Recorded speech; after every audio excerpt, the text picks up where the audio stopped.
আমরা এমন মুসলমান হয়ে গেছি, ইমানের দুর্বলতা কমে গেছে ভাই। এই বাংলার জমিনে নাস্তিক বেঈমান মুরতাদগুলো কোরআনের বিপক্ষে কথা বলে ইস্তেমার ময়দানে আলেম ওলামাকে মুরতাদদেরকে যেভাবে মারা হয়েছে, আপনার ইমান যদি শক্তি থাকে এখন এখানে আছি কেন? লাঠি নিয়ে আমাদেরকে বেরিয়ে পড়তে হবে। যেই বদমাইশ, যেই নাস্তিক, যেই বেঈমান, যেই মুরতাদ, যেই কাফেরগুলো কোরআনের বিরুদ্ধে কথা বলবে তাদেরকে পিটিয়ে বাংলার জমি থেকে বিদায় দিতে হবে। কথা ঠিক না বেঠিক? আসসালামু আলাইকুম ওয়া রাহমাতুল্লাহি ওয়া বারাকাতুহু।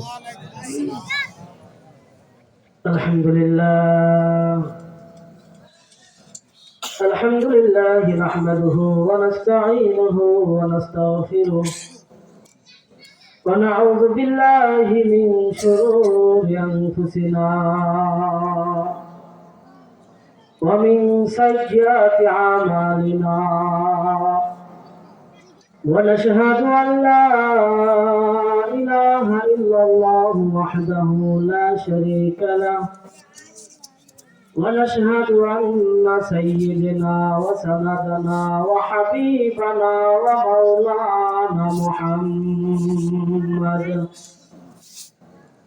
أما بعد فأعوذ بالله من الشيطان الرجيم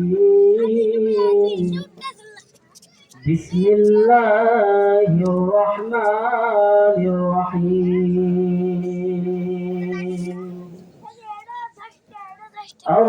الرحمن علم القرآن خلق الإنسان علمه البيان وقال رسول الله صلى الله عليه وسلم خيركم من تعلم القرآن وعلمه।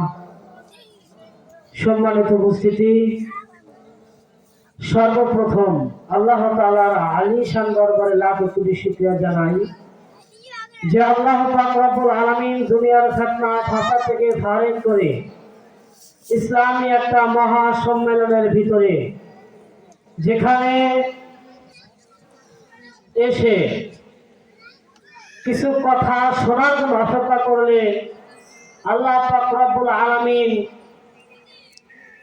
গুনাহ মাফ করে দেয়, এমন একটা জায়গায় আমাদেরকে উপস্থিতি করাইছেন। সেই জন্য সকলে বলি আলহামদুলিল্লাহ।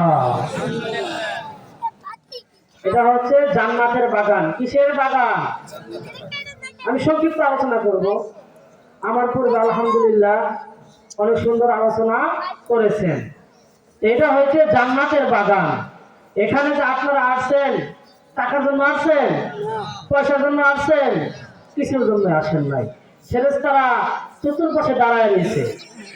আল্লাহ তাআলার কাছে বলছে, আল্লাহ হরিচন্ডী বাজারের মাহফিলে গিয়েছিলাম, দেখি এই কনকনে শীতের ভিতরে আপনার বৃদ্ধ যুবক বাচ্চাগুলো বসে বসে কোরআনের তাফসীর ইসলামিক কথাগুলো শুনতেছে।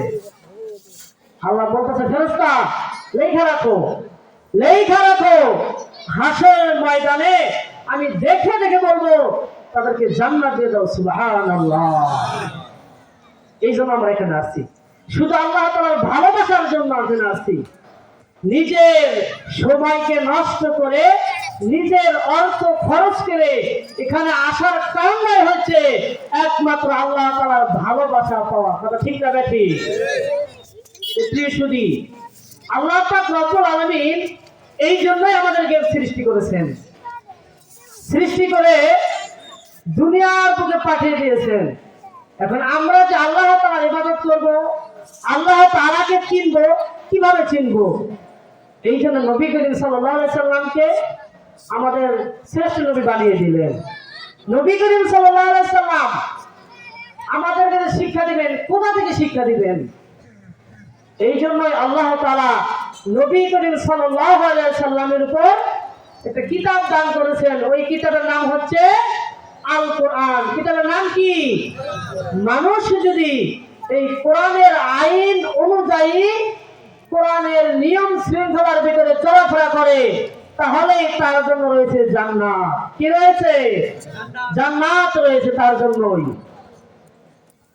নবী করিম সাল্লাল্লাহু আলাইহি ওয়াসাল্লাম দুনিয়ার বুকে এসে তিনি সর্বপ্রথম দেখতে পারলেন যে কেন এলাকার ভিতরে, দেশের ভিতরে রহমত হয় না, কেন আল্লাহ তাআলার শান্তি হচ্ছে না। তিনি খুঁজে খুঁজে খুঁজে খুঁজে দেখলেন যে মানুষগুলো মূর্তি পূজার প্রতি এমন আসক্ত হয়ে গেছে, খাইতে গেলে মূর্তিকে সাথে রাখে, ঘুমাইতে গেলে মূর্তিকে সাথে রাখে। আপনারা এটাও শুনেছেন যে কাবা শরীফের ভিতরেও মূর্তি রাখা হয়েছিল। কেন? তার মূর্তিকে ভালোবাসতে। নবী করিম সাল্লাল্লাহু আলাইহি সাল্লাম দেখলেন না, মূর্তিকে তো মহব্বত করা যাবে না, ভালোবাসা যাবে না। নবী করিম সাল্লাল্লাহু আলাইহি সাল্লামের হাদিস, নবী করিম সাল্লাল্লাহু আলাইহি সাল্লাম বললেন, ওই ঘরের ভিতরে, ওই এলাকার ভিতরে, ওই স্থানে আল্লাহ তাআলার রহমতের ফেরেশতা যাবে না যেখানে জীব জন্তু অথবা কুকুরের ছবি থাকবে। দেখা গেল যে আল্লাহ তাআলার রহমত, আল্লাহ তাআলার ভালোবাসা কেন হয় না আমাদের এই দেশের ভিতরে? আল্লাহ তাআলার রহমত, তার ভালোবাসা কেন নাই? আপনারা আমরা খেয়াল করে দেখেছি, হ্যাঁ, ইতিপূর্বে আপনার আমার বাড়িতে, রাস্তা ঘাটে, প্রত্যেকটা স্থানে মূর্তি লাগানো আছিল, আসছিল না? ভয় পাইতেছেন? জোরে বলতে আসছিল না? রাস্তাঘাটে যেখানে যাবেন সেখানেই মূর্তি মূর্তি ছিল। যেখানে মূর্তি থাকবে ওইখানে কি আল্লাহ তাআলার রহমত আসবে? আসবে না। নবী করিম সাল্লাল্লাহু আলাইহি সাল্লাম তার জামানায় সমস্ত মূর্তিকে উঠায় ফেললেন, আল্লাহ তাআলার রহমত শুরু হয়ে গেল। এমনই ভাবে আমাদের মাঝে আস্তে আস্তে মূর্তিগুলা চলে যাচ্ছে, কিন্তু তবুও কেন যেন আমরা রহমত পাই না। এই জন্য রহমত পাই না, আমাদের ভিতরে বর্তমান গুনার সবচেয়ে বেশি প্রকাশ হয়েছে। সেটা হলো আমরা যে কোনো সময় কি করি, নিজের ভিতরে, মোবাইলের ভিতরে ছবি তুলে রাখি, রাখি না? ঘরে টাঙ্গায় রাখি, ওইখানে রাখি। এইভাবে যদি আমরা মূর্তিগুলো আমাদের কাছে রাখি, তাহলে কখন আল্লাহ তাআলার রহমত আসবে? কখনোই আসবে না। যেটা বলতে চেয়েছিলাম, আল্লাহ পাক রব্বুল আলামিন এই কোরআনকে নাজিল করেছেন, কোরআনের আইন, কোরআনের ভালোবাসা আপনার আমার মানতে হবে। কি করতে হবে? মানতে হবে। আপনি যদি কোরআনকে ভালোবাসতে পারেন, কোরআনকে মহব্বত করতে পারেন, কোরআন ওয়ালাকে ভালোবাসতে পারেন, কোরআন ওয়ালাকে মহব্বত করতে পারেন, হাসরের ময়দানে যখন আপনার কোনো নেকি থাকবে না, জাহান্নামে যাওয়ার উপক্রম হয়ে যাবে, আল্লাহ বলবে, বান্দা তুমি তোমার জিন্দেগীর ভিতরে খোঁজো, দেখো তা কোন আমল পাওয়া যায় কিনা। খুঁজে খুঁজে খুঁজে খুঁজে দেখবে যে একদিন কোরআন পড়নেওয়ালাকে ভালোবাসছিলেন, মহব্বত করছিলেন, বুকে জড়াই দিয়েছিলেন। আল্লাহ বলবে, বান্দা এর উসিলায় তোর আমি মাফ করে দিলাম। সুবহানাল্লাহ। এই জন্য কোরআনের প্রতি ভালোবাসা আপনার আমার রাখতে হবে। আমরা এখনো যারা এই কোরআনের মাহফিল থেকে দূরে সরে রয়েছি, রাস্তাঘাটে দাঁড়িয়ে রয়েছি, আমি বলি সময়কে নষ্ট না করে 1 বছর পরে আবার এই মাহফিল হবে কিনা গ্যারান্টি নাই, আপনি পাবেন কিনা গ্যারান্টি নাই। তাই চলে আসি আল্লাহ তাআলার কোরআনের মাহফিলে। কোরআনকে কিরকম মহব্বত করতে হবে, কেমন ভালোবাসতে হবে, কেমন ভালোবাসলে কোরআন আপনার পক্ষ হবে। ছোট্ট একটা ঘটনা বলি। এক স্বামী স্ত্রীর ভিতরে বৃদ্ধ মহিলা, তার অভ্যাস ছিল যে তিনি কোন একটা কাজ করার সময় বিসমিল্লাহ বলে কাজ করতেছেন।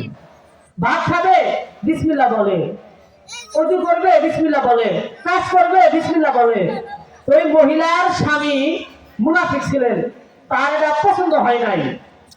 একদিন মনে মনে বলতেছেন যে আমার স্ত্রীকে সবসময় শুধু বিসমিল্লাহ বিসমিল্লাহ বিসমিল্লাহ বলে, এই বিসমিল্লাহ বলার কারণে আমি তাকে অপমান করবো। বলে নাউজুবিল্লাহ। বিরুদ্ধ ওই জামানায় কিছু পয়সা নিয়ে আইসা স্ত্রীকে দেওয়া বলতেন, স্ত্রী এই যে পয়সাগুলো দিলাম রেখে দাও, কোনো এক সময় যখন আমি চাবো আমাকে দিয়ে দিবা। তো স্ত্রী বিসমিল্লাহ বলিয়া ওই পয়সার তফিলটা নিয়ে বিসমিল্লাহ বলে ঘরে রেখে দিয়েছেন।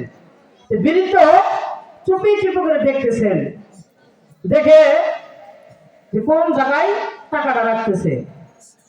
দেখে ঘরের দিকে টাকা রাখছে। ওই বৃদ্ধ মহিলা যখন ঘর থেকে কাজের জন্য বাইরে গেছে, বৃদ্ধ আসিয়া টাকাটা নিয়ে তার বাড়ির ভিতরে কুবের ভিতরে ফালাই দিছে। দু তিন দিন যাওয়ার পর এবার বৃদ্ধ মনে মনে খুশি যে কোরআনের বিসমিল্লাহ বলো, এই বিসমিল্লাহ দেখি তোমার কি সম্মান দিতে পারে। বইলা বলতেছে, স্ত্রী তোমার কাছে যে আমি টাকার তহবিল রাখছিলাম ওই টাকার তহবিলটা আমাকে দিয়ে দাও। এবার স্ত্রী ঘরের ভিতরে যায়া বিসমিল্লাহ বলিয়া হাত বাড়াই দিতেছেন। ওই জায়গায় কি টাকা আছে? নাই। যখন হাত বাড়াই দিতেছেন, হাতটা বাড়ায় দেওয়ার সাথে সাথে আল্লাহ পাক রব্বুল আলামিন তাকায় দেখতেছেন, আমার এক বান্দি অপমান হবে দুনিয়ার বুকে, আমি আল্লাহ সহ্য করতে পারবো না। যা জলদি যা, কূপের থেকে টাকাটা উঠাইয়া ওই বৃদ্ধা মহিলার হাতে দিয়া দে। ফেরেশতা আসিয়া টাকাটা উঠিয়া বৃদ্ধা মহিলার হাতে দিয়া দিলেন। টাকাটা পাইয়া এবার স্বামী বলতেছে, ও আমার স্ত্রী, এইটা তো সাধারণ বিসমিল্লাহ নয়, সাধারণ কিতাব নয়, আল্লাহ তাআলার কোরআন, আমাকে কালেমা পড়ে দাও, আমি বৃদ্ধ মুসলমান হয়ে যাব। সুবহানাল্লাহ। কোরআনকে ভালোবাসতে হবে, মহব্বত করতে হবে। যারা কোরআনকে ভালোবাসে না, মহব্বত করে না, কোরআনের বিপক্ষে কথা বলে, তাদের জন্য কি আল্লাহ তাআলার ভালোবাসা থাকবে? আল্লাহ পাক রব্বুল আলামিন জান্নাত বানিয়েছেন, জাহান্নামও কি করেছেন? বানিয়েছেন। যারা এই কোরআনের আইন অনুযায়ী চলবে, কোরআনকে ভালোবাসবে, কোরআনকে মহব্বত করবে, তাদের জন্য রয়েছে জান্নাত, তাদের জন্য রয়েছে জান্নাত। কিন্তু আমরা এমন এক অবস্থার ভিতরে পড়েছি, আমাদের ঈমান এমন এক হালতে চলে গেছে, আমরা দ্বীনি শিক্ষা প্রতিষ্ঠান, কোরআনের তাফসীর, কোরআনের মাহফিল ঠিকমতো আমরা করতে পারি নাই। এমন হয়েছে না? বাকি 16টা বছর আমাদের কেমন কেটেছে? নিজেকে প্রশ্ন করেন, কেমন কেটেছে? যে নাস্তিক বেঈমান মুবরাদগুলো ইসলামিক মহাসম্মেলন, কোরআনের ভালোবাসার স্থানগুলো বন্ধ করেছিল, তারা কি শান্তিতে আছে? শান্তিতে নাই। আল্লাহ তাআলা বলে, আমার কোরআনের দায়িত্ব, কোরআনের হেফাজত আমি আল্লাহর কাছে।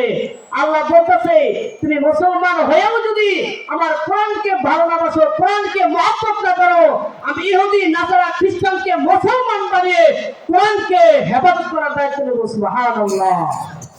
বেশুদি যেটাই বলতেছি, ক্ষমতার মালিক হলো আল্লাহ তাআলা। যারা আমরা ক্ষমতা নিয়ে বড়াই করি, কোরআনের আইন মানি না, কোরআনকে মহব্বত করি না, নিজের আইন নিজে চালিয়ে যাই, মনে রাখবেন, আপনি যত বড়ই বিচারক হন না কেন, একদিন আপনাকে আল্লাহ তাআলার কাঠগড়ায় দাঁড়াতে হবে। দাঁড়াতে হবে না? তাই আমাদের বেশি বেশি কোরআনকে মহব্বত করতে হবে, ভালোবাসতে হবে। কেমন মহব্বত করবেন? ইতিহাসের ভিতরে রয়েছে এক মহিলা, তিনি আল্লাহ তাআলার কাছে চেয়েছিলেন হাফেজা হবে, আলেম হবে, হতে পারে নাই। আল্লাহকে বলছে, আল্লাহ আমার ঘর থেকে যদি একটা সন্তান হয়, তাকে আমি কোরআনের হাফেজ বানাবো, আলেম বানাবো। আল্লাহ পাক রব্বুল আলামিন ওই মহিলার গর্ভে একটা ছেলে সন্তান দিয়েছে। তো ওই মহিলা সন্তানকে লালিত পালিত করতেছে। লালিত পালিত করে যখন একটু বুঝবান হয়েছে, ওই সন্তানের বাবা দুনিয়া থেকে বিদায় নিয়ে চলে গেছে। তো মায়ে বলতেছে, বাবা আমি চেয়েছিলাম হাফেজা হবো, আলেম হবো, হতে পারি নাই। তুমি আমার একটা আশা, একটা ওয়াদা তুমি পালন করবা, তোমাকে মাদ্রাসায় দিব, তুমি কোরআনের হাফেজ হইবা। বলতেছে, মা তুমি চিন্তা করো না, তুমি আমাকে মাদ্রাসায় ভর্তি করিয়ে দাও। মাদ্রাসায় যদি ভর্তি করিয়ে দাও, আমি অবশ্যই ইনশাআল্লাহ আল্লাহ তাআলার কোরআনের হাফেজ হব।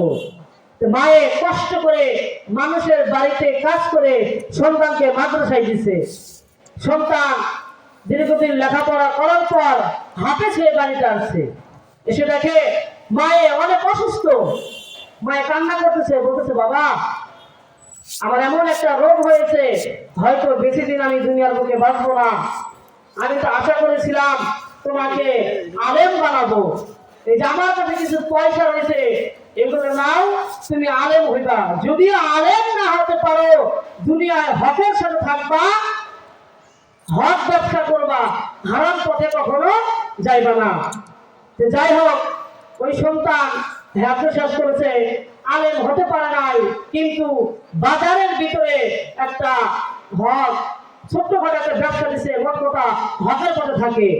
মায়ে বলছিল যদি আমি মৃত্যুবরণ করি প্রতিদিন তুমি আমার জন্য এক পড়া কোরআন শরীফ তেলাওয়াত করবা। সেই মহিলা মারা গেছে। তো জামানা আল্লাহর ওলি স্বপ্নের মাধ্যমে দেখতেছেন যে এরকম বিশাল বড় একটা বাজার দেখা যায়। তাহলে দৌড়া বাজারে গেছে, যা দেখে মানুষগুলো ব্যাগ নিয়ে বাজারের ভেতরে যায়, কেউ হাসি মুখে ফুল ব্যাগ নিয়ে আসে, কেউ খালি ব্যাগ নিয়ে টানতে টানতে আসে। তার আল্লাহ বলি ওই বৃদ্ধা মহিলাকে জিজ্ঞেস করতেছেন, হ্যাঁ বৃদ্ধা মহিলা, দেখতেছি অনেকগুলো কি যেন ব্যাগের ভিতরে ভরপুর করে হাসতে হাসতে নিয়ে যেতেছে, আবার কেউ কান্না করে চলে যাচ্ছে, কেমন বাজার? বৃদ্ধ মহিলা বলতেছে আল্লাহ বলি এটা দুনিয়ার বাজার নয়, এটা হলো আখিরাতের বাজার। সুবহানাল্লাহ। তো কাহিনী, যারা খালি ব্যাগ নিয়ে দেখতেছে তাদের জন্য দুনিয়ায় কোনো আমল দ্বারা ব্যক্তি রাখা নাই। আর যারা ভরা ব্যাগ, এই যে আমার ভরা ব্যাগ নিয়ে দেখতেছি, আমার একটা সন্তান দুনিয়ার বুকে আছে, আমার জন্য প্রতিদিন কোরআন তেলাওয়াত করে, ওই কোরআন তেলাওয়াতের সবগুলো আমি নিয়ে এসেছি। সুবহানাল্লাহ। তারপরে ঘুম ভেঙে গেছে, বাজারে খোঁজ নিয়ে বাজারে যায় দেখে সত্যি দোকানের ভিতরে শাটার লাগানো, ভেতর থেকে গুনগুন গুনগুন করে কোরআন তেলাওয়াতের আওয়াজ আসতেছে। শাটার করে দেখে সত্যি তো ওই ব্যক্তি যার কথা, যাকে তিনি পরিচয় পেয়েছেন। এবার যুবককে বলতেছে যে হে ছেলে, আমি তো তোমার আম্মার সাথে হাসরের ময়দানে দেখা করে আসলাম। বলে কি অবস্থা? তুমি যে দুনিয়ার বুকে কোরআন শরীফ তেলাওয়াত করে তোমার আম্মার জন্য দোয়া করো, এর জন্যই তোমার আম্মা অনেক সুখের শান্তিতে আছে। সুবহানাল্লাহ। তাহলে অবশ্যই আমাদের কি করতে হবে? কোরআন পড়তে হবে, মহব্বত করতে হবে, ভালোবাসতে হবে, কোরআন ওয়ালাদের সাথে সম্পর্ক রাখতে হবে। নবী করিম সাল্লাল্লাহু আলাইহি ওয়াসাল্লাম বলেছেন আল মারউ মা মান আহাব্বা ইয়াউমাল কিয়ামা, তোমার আর যার সাথে মহব্বত হবে তার সাথে কি হবে? হাসর নাসর হবে। আপনার আমার সম্পর্ক যদি কোরআন ওয়ালার সাথে থাকে, হ্যাঁ কোরআন ওয়ালাদের সাথে থাকে, সুন্নাত ওয়ালাদের সাথে থাকে, তাহলে অবশ্যই এর উসিলায় হাসরের ময়দানে নাজাত পেয়ে যাবেন। সুবহানাল্লাহ। বাদশাহ হারুন রশিদের নাম শুনছেন না? বাদশাহ হারুন রশিদ, তার ছোট্ট ঘটনা। বাদশাহ হারুন রশিদ ওলামা ইকরামের সাথে তার মহব্বত, ভালোবাসা, চলাফেরা। তার মায়ের বলতেছে আরে বাবা সারাক্ষণ শুধু আলেমদের সাথে থাকো, ওলামা ইকরামের ঘোরাফেরা করো, কি ফায়দা, কি লাভ? তাদের সাথে ঘোরাফেরা করে, তাদের সাথে মহব্বত করে, তাদের সাথে চলাফেরা করে, তাদেরকে খাওয়া দাওয়া করে কি লাভ, কি ফায়দা, কি শেখা যায়? বলে মাসআলা শিখি, আল্লাহ রাসূলকে চেনার উপায়। মায়ে মুরব্বী মানুষ চুপ করে রয়েছে, কি শেখে এটাই দেখানোর জন্য ধৈর্য ধারণ করেছে বাদশাহ হারুন রশিদ। কিছুদিন পর দেখে বাড়ির ভিতরে কুকুর আর এক কুকুরের সাথে মেলামেশা করতেছে। কুকুর কি, কে সন্তান, কে বাপ, কে মা, এটা কি বাসা কেসা আছে? নাই। তো মায়েকে ডাইকে এসে বলেছে মা দেখছো? হ্যাঁ দেখছি। তো এই জন্যই আমি ওলামা ইকরামের সাথে চলি। এই দুনিয়ার প্রতি যদি আলেম ওলামা না থাকে, আপনার আমার সমগ্র মানুষগুলো এমন হার হয়ে যাবে, কুকুরের মতো হয়ে যাবে। বলেন নাউজুবিল্লাহ। এই জন্য আপনার আমার ওলামা ইকরামের সাথে থাকতে হবে, কোরআনের সাথে থাকতে হবে। থাকবেন যে ইনশাআল্লাহ? বলতে চেয়েছিলাম নবী করিম সাল্লাল্লাহু আলাইহি ওয়াসাল্লাম যিনি দেখলেন যে মূর্তি পূজার হাল অবস্থা বেশি ছিল, এই জন্য আল্লাহ তাআলা রহমত আসে নাই। তা আমাদের ভিতরেও এতদিন কেন রহমত ছিল না? রাস্তাঘাটে বাপ দাদার মূর্তি ঝুলাই ছিল, 16টা বছর ওয়াজ মাহফিল করতে পারি নাই, ঠিক মতো মাদ্রাসা চালাইতে পারি নাই। কেন? আপনার মতো আমার মতো মুসলমানরাই তো আমাদের উপর জুলুম করছে না? সবচেয়ে কষ্ট লাগবে তখন যখন দেখবেন আপনার মহব্বতের মানুষ, আপনার ভালোবাসার মানুষ আপনাকে আঘাত দিবে, তখন আপনার কলিজা ছিঁড়ে যাবে। হায় রে, যারা ভালোবাসি মহব্বত করি সে আজকে আমাকে কষ্ট দিল। আমাদেরও কষ্ট লাগে ভাই, আমাদেরও কষ্ট লাগছে।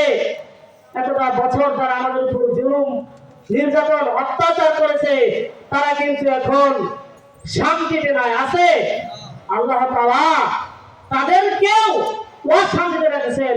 যারা ধৈর্য ধারণ করে আসছিলেন, কোরআনের সাথে আসছিলেন, মাদ্রাসা মসজিদের সাথে লেগে আসছিলেন, তাদেরকে আল্লাহ তাআলা সুখ শান্তি দিছে না? সুখ শান্তি দিছে। মানুষ যদি এতটুকু চিন্তা ধারণা করে যে দুনিয়া কি, এই দুনিয়া কি হবে, যদি এখন আমি মৃত্যুবরণ করি তো দুনিয়াটা শেষ। হযরত আলী রাদিয়াল্লাহু তাআলা আনহু তার ঘুমে চোখ দুটা বন্ধ বন্ধ হইতাছে, চোখটা ধরে বলতেছে, আলী এই চোখ যে বন্ধ হয়, একদিন এমন ভাবে তোমার চোখ বন্ধ হয়ে যাবে, সেদিন আর কোনোদিন তোমার চোখ খুলবে না। আর আজকে আমি কেমন হয়ে গেছি, কেমন হয়ে গেছি, আমরা এমন মুসলমান হয়ে গেছি, ইমানের দুর্বলতা কমে গেছে ভাই।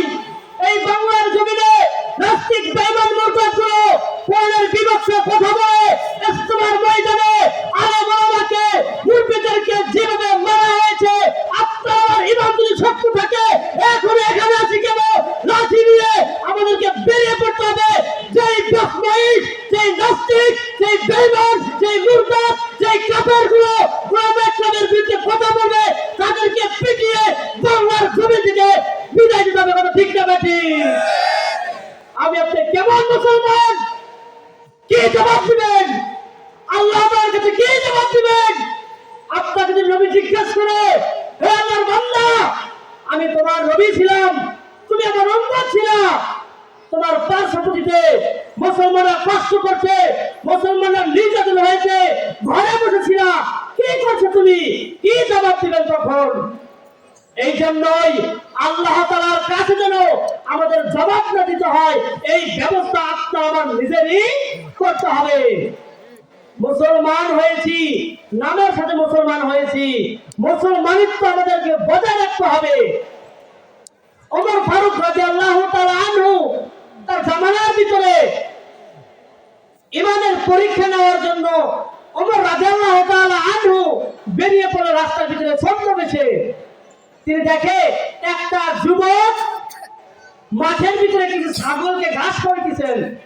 ওমর রাদিয়াল্লাহু তাআলা আনহু বলতেছে, হে যুবক, আমি তো মুসাফির মানুষ, অনেক দূর থেকে আসছি, অনেক গলা শুকাইছে, তোমার এতগুলো ছাগল থেকে একটা ছাগল থেকে এক গ্লাস দুধ আমাকে পান করাও। যুবক বলতেছে, ভাই মুসাফির মানুষ, কিন্তু এই ছাগলগুলো তো আমার না, আমার মালিক আছে, মালিককে কি জবাব দিব আমি? ওই যুবক তার ওমর রাদিয়াল্লাহু তাআলা আনহুকে চিনতে পারতেছে না। ওমর রাদিয়াল্লাহু তাআলা আনহু ঈমানকে পরীক্ষা করার জন্য বলতেছে, আরে যুবক, তোমাকে কিছু টাকা দেই, টাকার বিনিময়ে একটা ছাগল আমার কাছে বিক্রি করে দাও, তুমি টাকাও পেয়ে যাইবা, মালিককে যা বলবা, মালিক একটা ছাগল বাগে খেয়ে ফেলছিল। এবার যুবক বলতেছে, ও মুসাফির, আপনার কাছে ছাগল বিক্রি করে টাকা পাবো, আমার মালিককে যে আমি মিথ্যা বুঝ দিব, আমার মালিক তো জানবে না, কিন্তু আপনি কি জানেন না আরশে আজিম থেকে এমন এক মালিক তাকায় রয়েছে, তার চোখ ফাঁকি দেওয়ার মতো কেউ নাই। ঈমান কেমন ছিল ভাই, কেমন ঈমান ছিল? আর আপনার আমার ঈমানটা কি দুর্বল হয়ে গেছে, কি জবাব দিবেন আল্লাহ তাআলার কাছে? কি জবাব দিবেন? যেই নবী করিম সাল্লাল্লাহু আলাইহি সাল্লাম এই ইসলাম, এই কোরআন কোরআনের মাহফিল ইসলামিক বিষয়ের জন্য এত কষ্ট করেছেন, লক্ষ লক্ষ সাহাবায়ে কেরামগুলো শহীদ হয়ে গেছেন। নবী করিম সাল্লাল্লাহু আলাইহি সাল্লাম ইসলামের জন্য মক্কা নিজের জমি, মাতৃভূমি জমিটা নিজের দেশ ছেড়ে দিয়ে মদিনায় চলে গেছেন।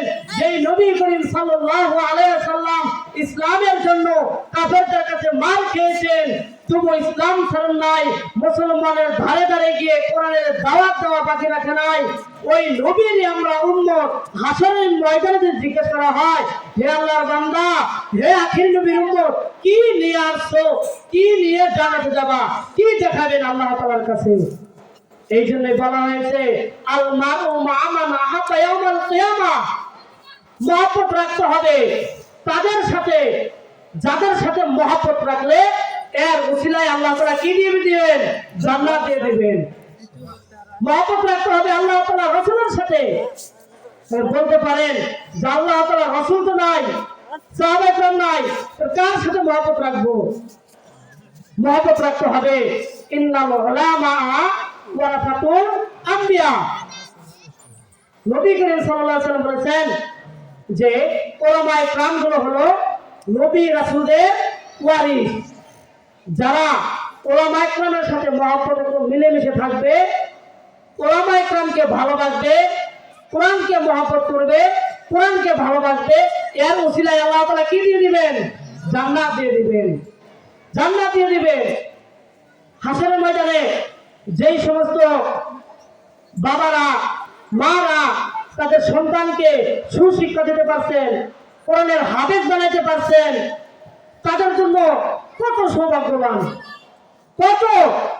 হাসরের ময়দানে আল্লাহ তাআলা বলবে, বান্দা তুমি তো কোরআনের হাফেজ হইছো, তুমি জান্নাতে চলে যাও। সে যাবে না, দাঁড়ায় থাকবে। আল্লাহ বলবে, কেন দাঁড়ায় রইছো? বলবে, আল্লাহ আমি তো একা জান্নাতে যাব না। কেন? দুনিয়ায় যখন ছিলাম আমার মা বাবা, ভাই বোন, আত্মীয় স্বজন আমাকে কষ্ট করে লেখাপড়া করায়া তোমার দিন জানাইছে, তোমার দিন জানাইছে, আমি তো তাদের ছাড়া জান্নাতে যেতে পারবো না। আল্লাহ বলবে, যা তাদেরকে খুঁজে খুঁজে নিয়ে জান্নাতে চলে যাও। সুবহানাল্লাহ। জান্নাতে যাওয়ার সময় পিছন থেকে কিছু লোক পাঞ্জাবি টেনে ধরবো, হাত টেনে ধরবো, বলবো তুমি কি আমার চেনো নাই? বলবো না। দুনিয়ায় তুমি রাস্তা দিয়ে হেঁটে যাচ্ছিলা, দেখছিলাম তুমি রোদ্রে পিপাসিত হয়ে গেছিলা, তোমাকে এক গ্লাস পানি পান করা দিয়েছিলাম। বলবো, হ্যাঁ তাদের চিনতে পারছি। আল্লাহ বলবো, যা এর উসিলা তোর মাফ করে দিলাম। সুবহানাল্লাহ। উসিলা লাগবে ভাই, জান্নাতে যাইতে হলে মাধ্যম লাগবে, উসিলা লাগবে, মাধ্যম লাগবে। এক আল্লাহর ওলি তার জিন্দেগিটা কিতাব লিখতে লিখতে লিখতে লিখতে তার জিন্দেগি পার করে দিয়েছেন। তো জামানার ভিতরে কালির মাধ্যমে কিতাব লিখছে। একদিন একটা মাছি এসে ওই কালির উপর বসে কালি খাচ্ছে। তা আল্লাহর ওলি ওই মাছিটাকে তাড়াও দেয় নাই, মারেও নাই, মহব্বত করছে। কি করছে? মহব্বত করছে। কিছুদিন পর আল্লাহর ওলিটা মারা যাওয়ার পর স্বপ্নের মাধ্যমে বন্ধুর সাথে সাক্ষাৎ হয়েছে। বলতেছে যে, বন্ধু তুমি তো বহু কিতাব লিখছো, বহু আমল করছো, তা আল্লাহ তাআলা তোমার সাথে কি ব্যবহার করলেন? বলতেছে দুনিয়ায় যত কিতাবাতে লিখেছি, যত আমল করছি, কোনোটাই আল্লাহ তাআলার কাছে পৌঁছে নাই। কথা হলে একদিন একটা মাছি এসে আমার কালির উপর কালি খাওয়ার জন্য বলেছিল, আমি ওই মাছিটাকে মারি নাই, আল্লাহ তাআলার জন্য মহব্বত করছিলাম, আল্লাহ তাআলার মাখলুক হিসাবে মহব্বত করছিলাম, এর ওসিলায় আল্লাহ তাআলা মাফ করে দিয়েছে। সুবহানাল্লাহ। তাহলে আমি আপনি কেমন মুসলমান? আল্লাহ তাআলা যদি তার দয়া, তার ভালোবাসা, তার রহমত আমাদের উপর না দেয়, তার রহমত দিয়ে যদি আমাদের উপর না তাকায়, তাহলে কিন্তু কখনো আমরা আল্লাহ তাআলার জান্নাত পাবো না। পাওয়া যাবে? উসিলা লাগবে। কি লাগবে? উসিলা লাগবে। এই জন্যই একটা উসিলা আছে, একটা উসিলাই খালি আছে, এটা হলো ভাই আমাদের বয়স বাদ থেকে চলে গেছে, এমন অবস্থায় আমরা পৌঁছে গেছি, আমাদের জিন্দেগিটা গুনার হাতে চলে গেছে। এখন আমাদের একটাই উপায় আছে, এটা হলো কোরআন বেশি বেশি পড়তে হবে, তেলাওয়াত করতে হবে, মহব্বত করতে হবে। নিজে যদি তেলাওয়াত করতে না পারি, কোরআন যারা পড়ে তাদের সাথে মহব্বত রাখতে হবে, ভালোবাসা রাখতে হবে। তাদের সাথে যদি আপনার আবার মহব্বত হয়ে যায়, তাহলে দাখালাল জান্নাহ, তাহলে জান্নাতে চলে যাবেন। সুবহানাল্লাহ। আল্লাহ পাক রব্বুল আলামিন আমাদের সবাইকে বেশি বেশি ওলামায়ে কেরামদেরকে মহব্বত করার তৌফিক দান করুন। সকলে বলে আমিন। বেশি বেশি কোরআন পড়ার তৌফিক দান করুন। সবাই তো রাজি আছেন ইনশাআল্লাহ? আল্লাহ পাক রব্বুল আলামিন আপনাদের সবাইকে এবং আমাকে বেশি বেশি কোরআনের প্রতি মহব্বত করার তৌফিক দান করুন। আসসালামু আলাইকুম ওয়া রাহমাতুল্লাহি ওয়া বারাকাতুহু।